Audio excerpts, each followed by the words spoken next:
On the podcast today, we are going to dissect the 11th chapter of the Tao Te Ching, which makes up the 11th episode of the 81 meditations on the Tao Te Ching. And as usual, we will use the Jia Fu Feng and Jane English translation and Derek Lin's translation. And so, let's get into it. Yeah, so chapter 11. 30 spokes share the wheel's hub. It is the center hole that makes it useful. Shape the clay into a vessel. It is the space within that makes it useful. Cut doors and windows for a room. It is the holes that makes it useful. Therefore, profit comes from what's there. Usefulness comes from what is not there. Okay, and Derek's translation is, 30 spokes join in one hub. In its emptiness, there is the function of a vehicle. Mix clay to create a container. In its emptiness, there is the function of a container. Cut open doors and windows to create a room. In its emptiness, there is the function of a room. Therefore, that which exists is used to create benefit. That which is empty is used to create functionality. And so both are very similar and almost exactly, well, they are exactly the same in some sense, aren't they? So first of all, a bit of housekeeping. At the start of the chapter, it mentions 30 spokes. Now, a lot of people will say, well, why 30? This is more of a cultural thing of the time, back in the Warring States period, where you would have a wheelwright, so a craftsman who makes wheels, they were limited with the materials they could use, so they only really had wood. And so more spokes were needed to create a strong wheel, right? Yes. Like, so they didn't have they didn't have the access of materials that we do have today. So that's why 30 is significant in that part. So it doesn't really have any sort of philosophical like significance, you could say, but it's more of a cultural significance. But the 30 spokes is sort of what gives it great stability around the hub.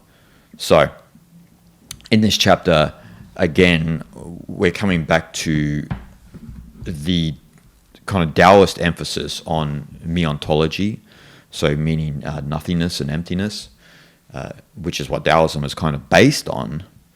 And so again, we have Lao Tzu sort of reorienting our focus back to emptiness as being essential rather than the physical world, right? Again, here it says that it is the center hole that makes it useful. And in that translation, he says as a functionality. Yeah, it gives right? functionality. Yeah. Yep. Yeah, let's imagine if there was no hole. Yeah.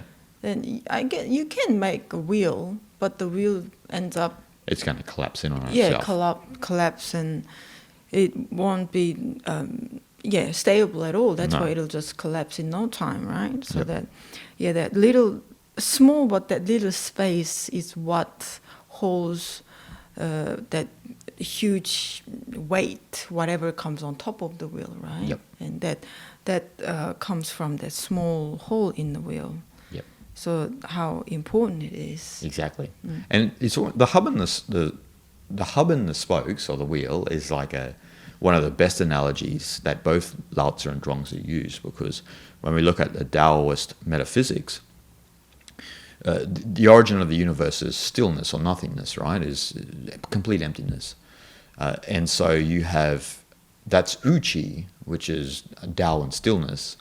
And then when we have the universe, or what we are now, which is the movement out of stillness, is Tai Chi, which is Tao in motion, which is where yin and yang, the two polarities, develop, and then we have this world that we have now, right? Yes. And so that kind of speaks to kind of this two-sided nature of the world, where we have emptiness and we have substance.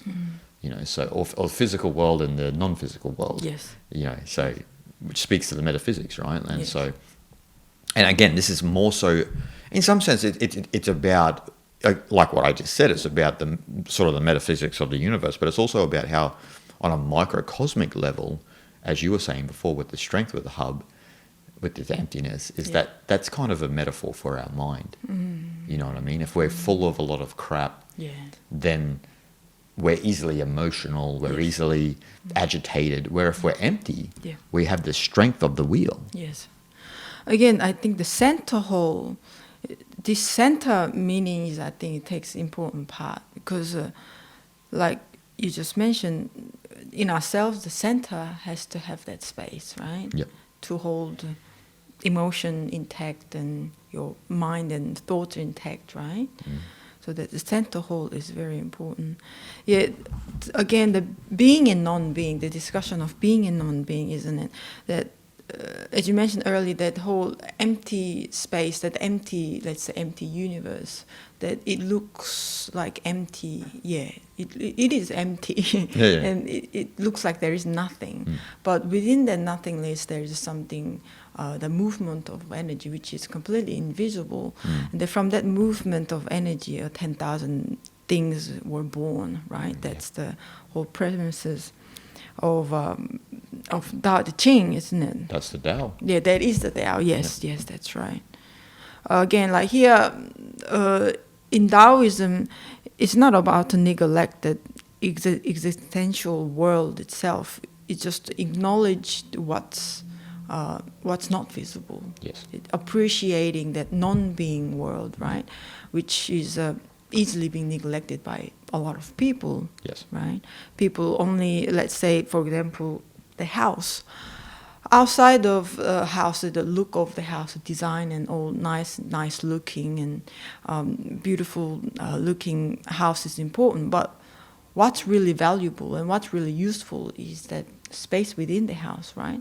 So I find it kind of funny that more room, the bigger the house is, more expensive it is, right? The bigger the house is, the more the space you have within the house, we value more, right? Yep. It's the same thing. Same thing, yeah. And again, I find it same thing in the music. If there was only one tone of sound, there is no chance there is such thing as music, right? The only reason that music come to existence is only because there is a space between the tone. In the musical term, we call it interval. Yep. There is interval between the tone, between the pitch, right? That's why how music exists. Yes. That's why whatever you listen to sounds beautiful. Whatever you listen to doesn't sound very good, because that's the functionality of space within the pitch in the music. Yes. And that's why, similar to what you're saying, is that in Hinduism, how you have Om, right? So you have, we only ever really think about the three sounds of A-U-M. Yeah.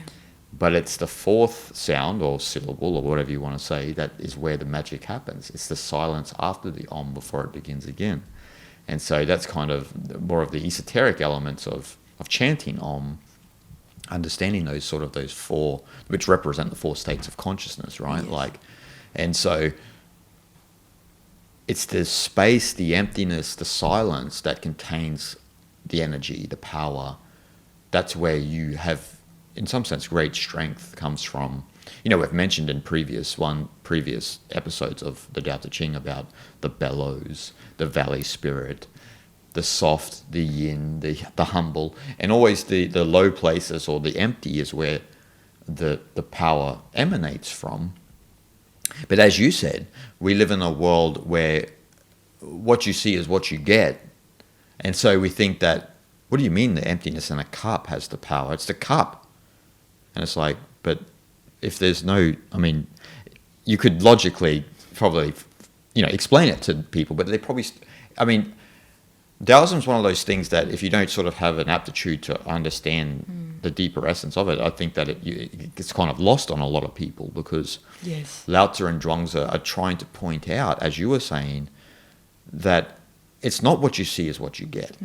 There's a uselessness and emptiness and uselessness here in a positive term, that you are neglecting, that actually gives the physical world its significance and its functionality. So, the cup is, like you said, with the house, right? Like it's, it's the space within the house. It's not the walls of the house that give the house meaning. Sure, that you need the walls, but it's the space within the house, which is what you yearn for, which is where your family can play and you can interact. And well, the wall and outside the shell of the house makes the house come to existence, right? Yeah. But the functionality of house is the space. It's a space, yeah. Without the space, It's a block. It's just It's a block. there's no use. There's no use. So, and again, this goes back to Zhuangzi always been like focused on uselessness, right? Like, and the useless tree analogy where, they all would look at the useless tree where all of the branches and that are contorted and, splintered, and it's everywhere. It's everywhere, And so in the useless tree story, the craftsman and that would come and say, what's the point of this tree? Like, you can't use it. It just stands here. But then what does it do? It gives great shade to the horses. People always rest under it. And so in the uselessness of it, it actually brings nourishment to the world. Yes. And that's kind of an analogy for a Taoist sage, right? Yes. Like, and it also is an analogy for longevity. Yes. So in being useful, like if you're a straight and narrow tree or a straight and thick tree, you have a lot of usefulness and so you're cut down in your prime. You don't have the time to grow into longevity. And so it means a lot also to us for longevity and our spiritual cultivation. Yes.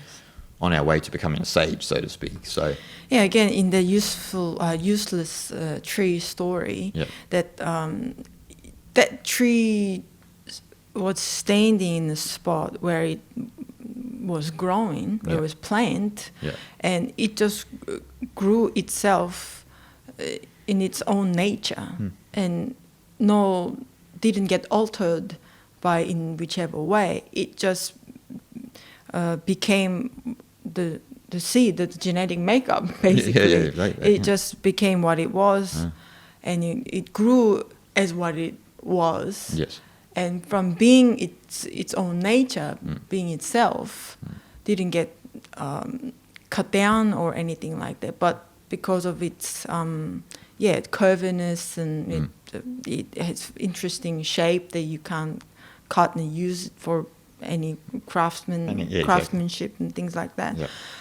So that it didn't get cut down in the end. So that in the end, being the tree itself, through innate nature, became very useful and important tree for everyone else to take a rest under. Yeah. And that's a great metaphor, love, for all of us. Like when we find that emptiness and we allow nature to run its course, then our so-called functionality and usefulness becomes prevalent. Yeah. Maybe through our li, through our organic pattern.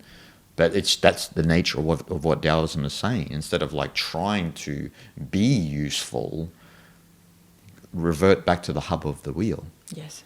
And reside in the hub of the wheel, which then will give your life great stability, which then you will be like a wheel then, the function of you will become prevalent. Exactly. Whatever that function is supposed to be. Again, the problem nowadays is that because of socialization and education conditioning, we try very hard to become useful since at a very young age, I think. So that now going back to the center and try to create that emptiness within ourselves, that is a kind of a great work. Yeah, of course, yeah. Well, you are empty. Yeah. Naturally. The socialization has filled your cup up. And so your cup is overflowing, usually by the time we're in our 20s, right? Our cup is overflowing with identity, with thoughts and beliefs about how we think the world is. And Lao Tzu and Zhuangzi are saying that we should be emptying that cup out. You should be returning to your original face. You should be the empty hub. Exactly. You come back to your center, Yeah. And as Zhuangzi says, like when you come back to the still point of the Tao in the center, you can see the infinite in all things. That's when you start to see the world as it truly is, as opposed to being identified with the spokes of the wheel, and you're like this. You know what I mean? Yes. So that's why, like in that first couple of lines, like you can almost this idea of wheel is prevalent and emptiness is prevalent in Eastern thought, right? Especially when we relate Taoism and Buddhism. You have in the Buddhist concept of shunyata, which the material world is an illusion, and it's empty in its true nature. Yes. You know. Yes. And also with the wheel, like you have the concept of samsara. So you have the differences, even with the concept of samsara, right? There's the differences between substance and emptiness, right? Like you're going through this whole process of, you know, life, death, rebirth, life, death, rebirth. Yes. So, and obviously the point of samsara in Buddhism is to come back to the center, the empty hub, so that the wheel, you don't, you know, you kind of, in some sense, stop the functionality of the wheel. Yes. You So know, finally, you stop that wheel. you stop that wheel in motion, right? Yes, Like, yes. because you're not identifying with the substance anymore. You know, like the full cup. Yes. You know, not just the substance as a physical body, but the substances we acquire through socialization. So, which are objects, right? They're objects of mind. Yes. So, so the concept of being a Korean or an Australian or these are all conceptual objects that we accumulate that fill our cup up, and then we begin to behave from those perspectives, Yes. which keep us coming back life after life after life. But you should be pouring that cup out. And Yeah, that's right. The place where you don't recognize that gratefulness from having the space is from having the perspective of looking at the cup full of liquid. yeah, Yeah, like you said, that cup with full of liquid itself is a kind of natural state. Yeah. You think it that way, but you no longer appreciate the space in the cup. But yeah, if you empty that cup, they finally see the space within it, and that's what actually gives life to the cup. Yes, yes, that's right. So, from the Taoist perspective, like that sort of voidness or emptiness, it kind of frees you to create true like meaning and functionality in your life, you know, which you couldn't have came to that conclusion with a full cup, you know. So, Right. like, it's not possible because you've got all those conceptual, artificial linguistic conventions in your mind and this and that actually eclipse the real reality that you experience. And so in some sense the Tao cannot make use of you because you're a full cup. Yes. And as within the Tao Te Ching and the Zhuangzi, as both Lao Tzu and Zhuangzi harp on about, is that the Tao gravitates towards emptiness. That may sound metaphysical, but that's kind of how it is. The Tao gravitates towards emptiness. They speak about this also in Hinduism, where virtue in the context of Dharma here, gravitates towards an empty mind. So, and that's one of the points of Taoist cultivation or practice is that the Tao can only make use of you when you have an empty mind or an empty heart. And so it gravitates towards that because you know why? The Tao's real nature is empty, you know. So It sounds a lot like Taoist physics. yeah, it is Taoist physics. Taoistic physics. Yeah. Like almost like a physical science. Yeah. That's Tao. Well, I would say Taoist metaphysics, but it's Tao attracted to the empty space. Yes. So that's where Tao goes. Yes, that's where Tao where the goes, yeah. way flows. Flows, yeah. Right. That's how the Tao makes use of you. Yes. And that's why a lot of people don't have a experience of the Tao in their life because their cup is full. Their mind cup is full. They have beliefs, projections, opinions, and this and that. And so when you mention to them the Tao, they're like, that's all like woo-woo stuff that Chinese people practiced back in the day.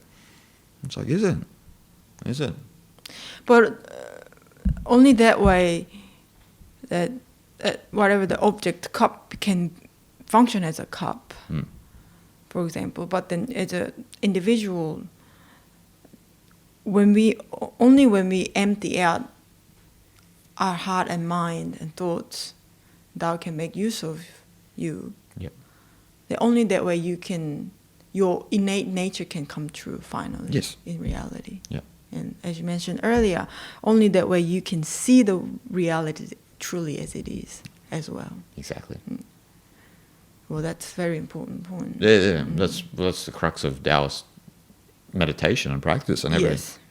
Because if you are seeing the world as this and that, as Zhuangzi would say, the Tao can't make use of you. And you won't see the infinite in all things, because all you'll see is a artificial linguistic framework that you've been cultivated with, Yes. socialized with. That's what you see.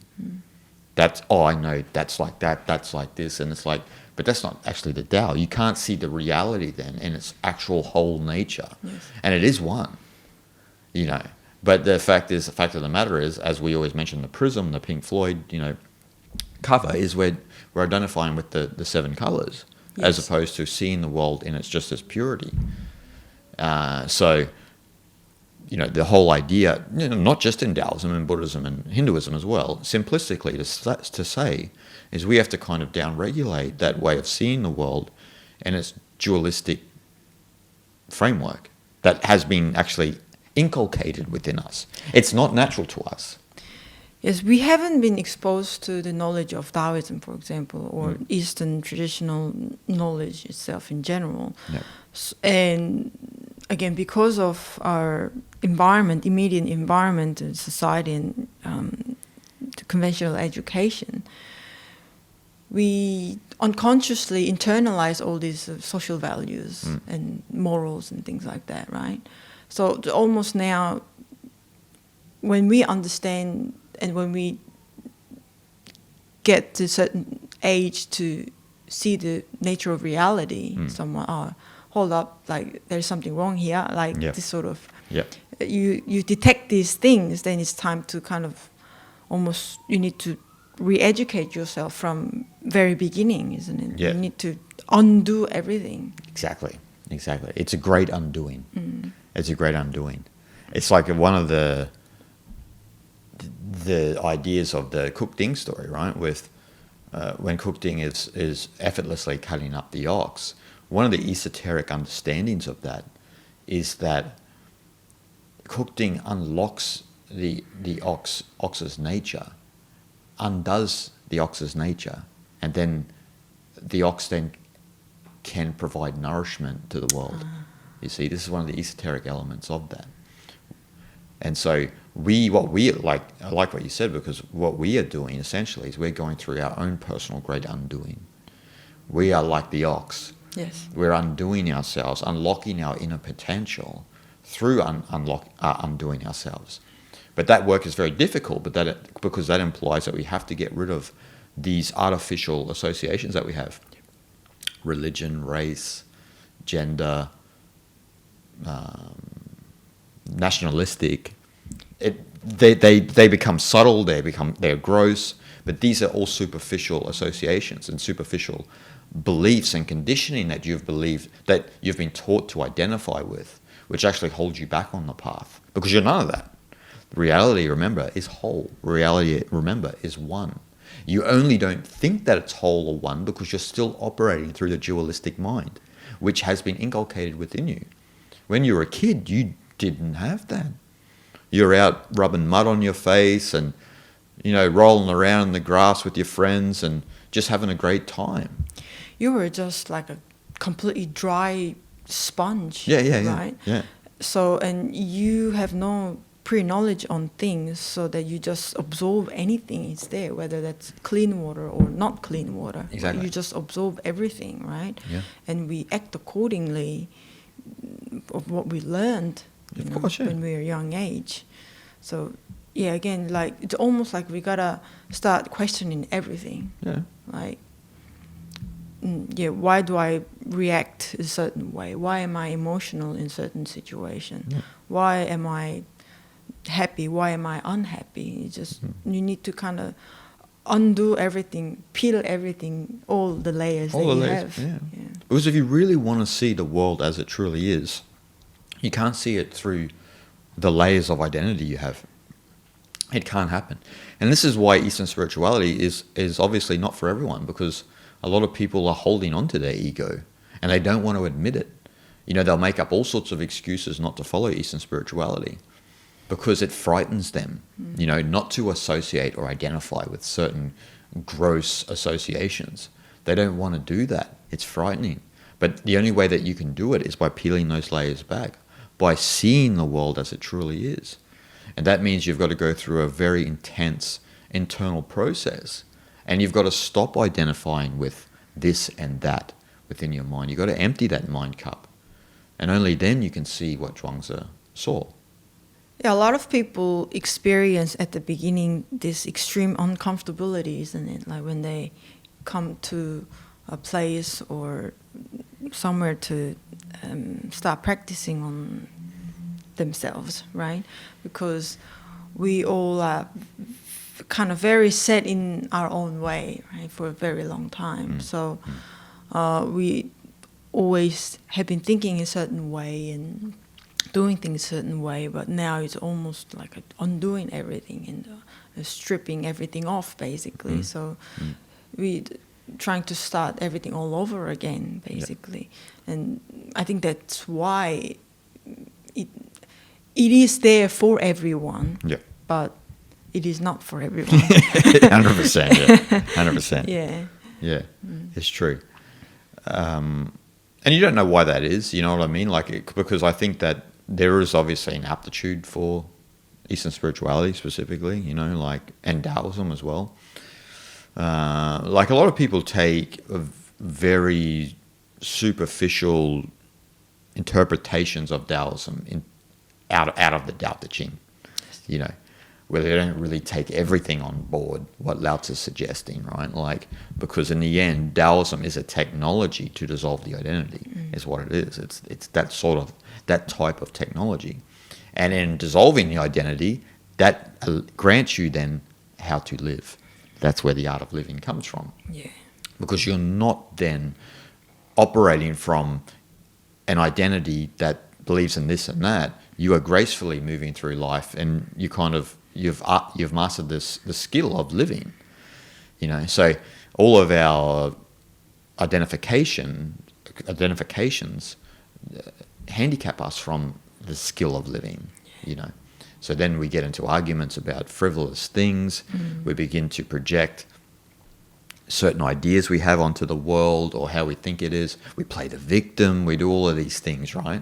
When from the perspective of Lao Tzu and Zhuangzi, that's all weakness, because you're still all operating from, you know, the functionality of a person with all of these problems, in air quotes, right? Like, yeah, that is a weakness, and also at the same time that individual haven't worked on themselves enough. That's 100%. Yeah, like again, I'm not saying it in the sense of that it's a weakness that the person is weak. It's just that the functionality of that and holding on to that and ignoring this knowledge is where the weakness comes from, right? Like, because you're kind of like you've been given the map, but you're still blind. You're driving blind. Yes. You know, even though your map is right there, Yeah, because ignoring it is an easier option, lazy option, and convenient. Convenient, yeah, convenient to ego, right? That's why in that sense it's a weakness. Yeah, of course, 100%.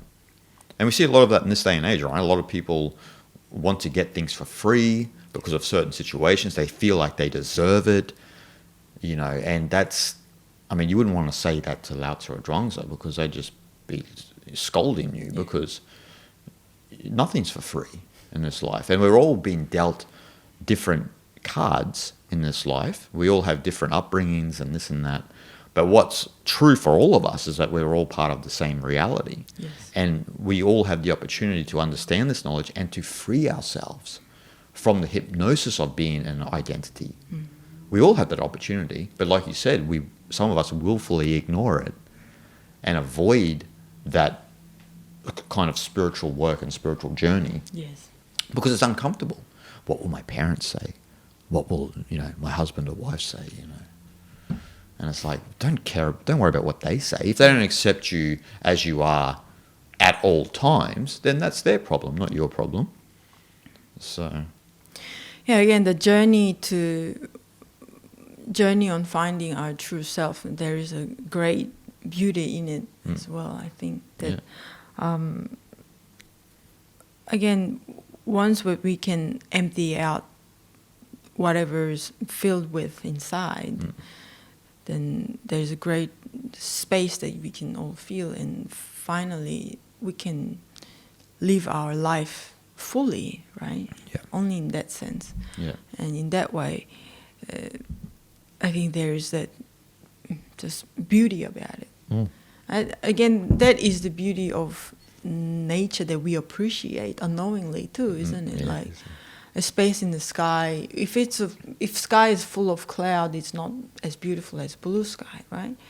So when the sky is clear, we appreciate that beautiful color of the sky and so forth and so on. And as you mentioned earlier about the chanting Om, Yeah. we often say that chanting Om is a sign of silence. Yep. The reason why is because through chanting Om, we then get to appreciate the sound, that silence that it produces, right? Yep. That's the beauty of it. And again, the same as I think this Oriental painting as well that we see in ancient Asian paintings. Yep. So there is that like lots of space in the canvas, Yep. but then a few people that's been painted is like this big, right? Yeah, yeah. And again, that is to show that how beautiful a painting can be with the objects and the space together, and it creates that artistic value on the canvas, right? Yes, yes. So that empty space on the painting creates the value of the art. Yes. Without that emptiness, then I don't know how that painting is going to look like, right? There is no beauty. There is no art in the painting. Exactly. Well, a lot of Chinese art specifically is like that, right? There's a lot of nature art where there's lots of space, tiny people, couple of trees, and a lot of people who don't have what you're talking about, don't have that attuned eye to notice those sorts of things, don't understand, like, why did they paint the bird and the tree that big, but there's all of this space? And it's like, well, that's where the beauty comes from. Like, it's in the space. Like, it's not in the... Well, it is in the form, but it's the relationship between the form and the space is what you're not seeing. Like, that's right. You know. Yeah, that's how that empty space plays out in that to express that artistic value. Exactly. And it's kind of like a understanding for us intrinsically, right? Yeah. Like, as humans, like, you know, we have this form, but there's a lot of... We have this innate space within us, this vastness within us, and if we access that, then the potential is there. But it's not like, it's kind of representative of that art piece, right? Like, you're not going to be like Jeff Bezos or someone like this and busy 24 hours a day. That would be a representative of someone whose cup is full. Yes. You'll live a very simple and humble life and content. Yes. And not need to fill the cup up to its brim or fill the painting to its to its edges. Yeah. Again, the Zhuangzi's phrase saying that, do you know the contentment of contentment? Yes. Right. Being content with your own situation and yourself and the life means that you have everything. You have everything that's enough to make you happy and content. Yep. Right. That contentment, having that contentment, is acknowledging that somewhat that not having too much gives you a lot of peace, actually, in a sense. Yep. And when you no longer need anything else, then I think you can share what you have with people. Yep. That can only actualize when you realize you don't need anything anymore. You have everything already. Yep. When we consciously realize it, then we can share the value that you carry with others. Yep. Right? Yeah. That's almost like when Lao Tzu says that then finally Tao gets use of you. Yeah, it makes use of it. Yeah. When you allow that space to come into your heart, into your life, then finally you can share the love and the great things that you can share with others. Yeah. then your innate nature finally take its place. Yeah. Right. You're an open vessel for the world then, you see, because you understand the value is in emptiness. It's not in filling your life up full of unnecessary things. So you've emptied the cup out. You're an open vessel for the world. Like you said, you can love and appreciate all. You know, like they say in the Tao Te Ching, the Tao loves and nourishes all, but does not lord it over them. That's how you emulate the Tao in that way. That's what a Taoist sage does. They emulate the Tao in that way, where they're kind of this open nerve for the Tao, which, you know, people can come into their field of consciousness and they all get treated equally, you know, with love and compassion and forgiveness, without superficial projections and identity plaguing their perception. Yes. And so that's one of the great points of this chapter. And so towards the end of the chapter, as we come to the end of this chapter, it says, Derek says, therefore that which exists is used to create benefit. That which is empty is used to create functionality. And Jia Feng says? It's pretty much the same. Yeah. It says, therefore profit comes from what is there, usefulness from what is not there. Exactly. So the point here in the last few lines, from what we've been talking about, is kind of that Taoism is not a nihilistic tradition. Neither is Buddhism. Like, you know, these are a lot of the Western interpretations that are trying to, again, give validity to their own philosophies. Again, also that idea of nihilistic, being that Buddhism or Taoism being nihilistic, is because we're talking about that nothingness. Nothingness, yeah. And so that frightens people. Yes. And so what they're talking about in the last few lines here is that Lao Tzu is saying that it's good to have existence itself. Existence is great. There's nothing wrong with existence. It's great that we are people and we are sharing this podcast with everyone and people are watching and listening. This is amazing. But how will you use your existence? Yes. Is the point. Exactly. How will you use it? You know, and the fact of the matter is, what Lao Tzu is saying is that you can only know how you'll use it through emptiness. This is the point. It's only through emptiness that you'll know how to use your existence. Or, in some sense, like you said, the Tao will make use of you. The I is gone. The Tao is making use of you then. Yeah, that's it. Like, Taoism or Buddhism is not about neglecting this beingness, this physical world, but to remind ourselves to be grateful about this metaphysics. Yes. Because that's where the physics come from. 100%. Yeah. Where there is being, there is non-being. Right? What's the phrase that... Yeah, it's from Zhuangzi, yeah. Yeah, it's Zhuangzi, yeah, that's right. Yeah, so the metaphysics, you can see metaphysics only through physics, and you can feel the atemporal through only temporal. Yep. Right? Yep. You can only imagine timelessness from time. Time, yeah. Right? Nirvana is samsara. Exactly. There is this lack of understanding and appreciation of this non-being. This is the problem. I think that's why that misunderstanding coming from that a lot of Westerners think there's a nihilistic philosophy, but quite the opposite. Quite the opposite, yeah. Yeah. Life begins when you understand the emptiness. 100%. That's when life begins. And again, Taoism flips everything on its head where, you know, we live in a yang-oriented world, right? So when Taoism comes along and it says that it's a yin-dominated world, in actuality, so it's more of an empty universe as opposed to form, and we only have to look out into the sky, the night sky, right, to notice that most of the universe is empty space. But that's where the power resides, in the emptiness. And so that's why in the Tao Te Ching, Lao Tzu advises us to know the yang, but embrace the yin, or stick to the yin.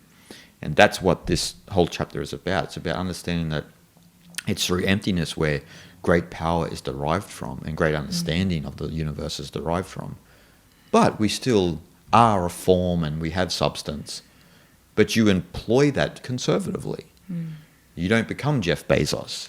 You become a hermit. I mean, you don't have to become a hermit, but you live your life in a very content way.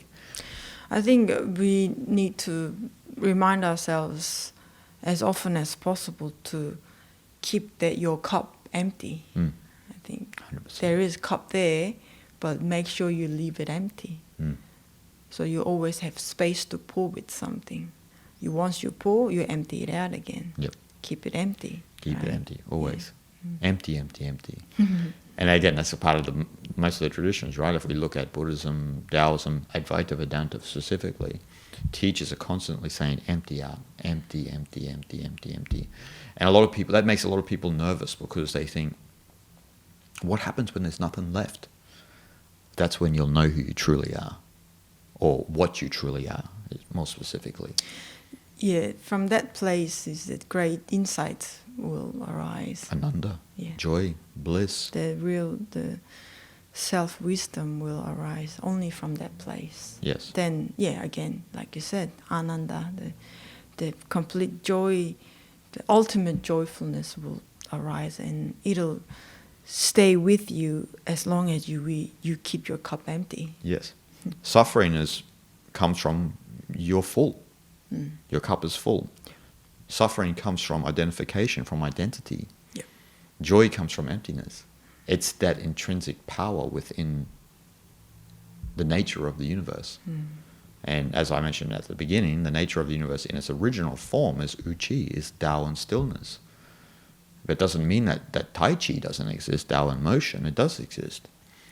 But, there's two sides of the coin here, not one side of the coin. Yes.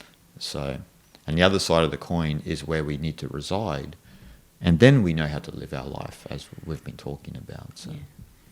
So that's about it, guys. We hope you enjoyed, and we'll see you guys next time.